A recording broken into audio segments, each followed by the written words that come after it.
Though the Ashoka flowers start appearing maybe sometimes even in January, it's only by March that the clusters start like filling entire branches, and it's not uncommon to see a tree full of orange clusters. Since it's spring, there are various trees that are in bloom apart from the more iconic spring trees of India like the Palash or the Ashoka. This is the Pongomia, and you can see its delicate white blossoms. The tree itself is like covered in a canopy of very bright green during the season.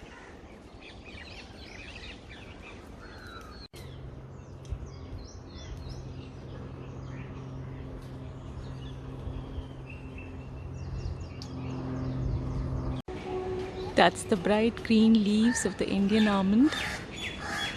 That's the seed pod, which turns a red color and is edible then, and both the flesh and the inside seed, which is like an almond, are edible. I always spot these fragments on my walk, and they're probably from a honeycomb. Burfi has accompanied us today. She's quite recovered from her sickness and is busy exploring the surroundings. That's the rain tree in full leaf now.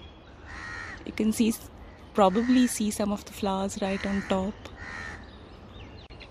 Around this time of the year, there are a lot of fallen seed pods and flowers of the rain tree.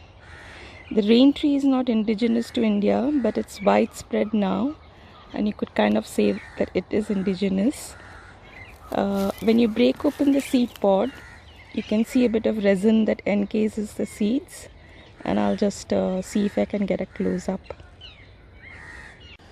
So that's the broken seed pod, and you can see the resin that encases the seed.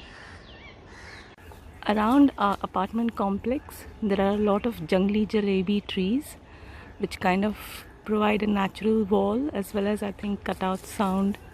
This is the season of their flowering, and the fruits are like, you can see a little bit of the red fruit up there, like much loved by the birds. We ourselves used to have this for 10 paisa back in the day when we were in school. It's the season of the jungli jalebi and the koel. The black bird is the male koel, and you can see it feasting on the fruit. Because the heat has been intense this March, some of the Ashoka blooms are already drying out and the seed pods emerging. That's the Ashoka, and let's see. Yep, that's the seed pods that's emerging, the maroon thing on top. A small part of the scrubland has the rosary creeper. You can see the beads, the seeds that look like beads all the way up here. I'll see if I can get a closer look. Yeah, here they are.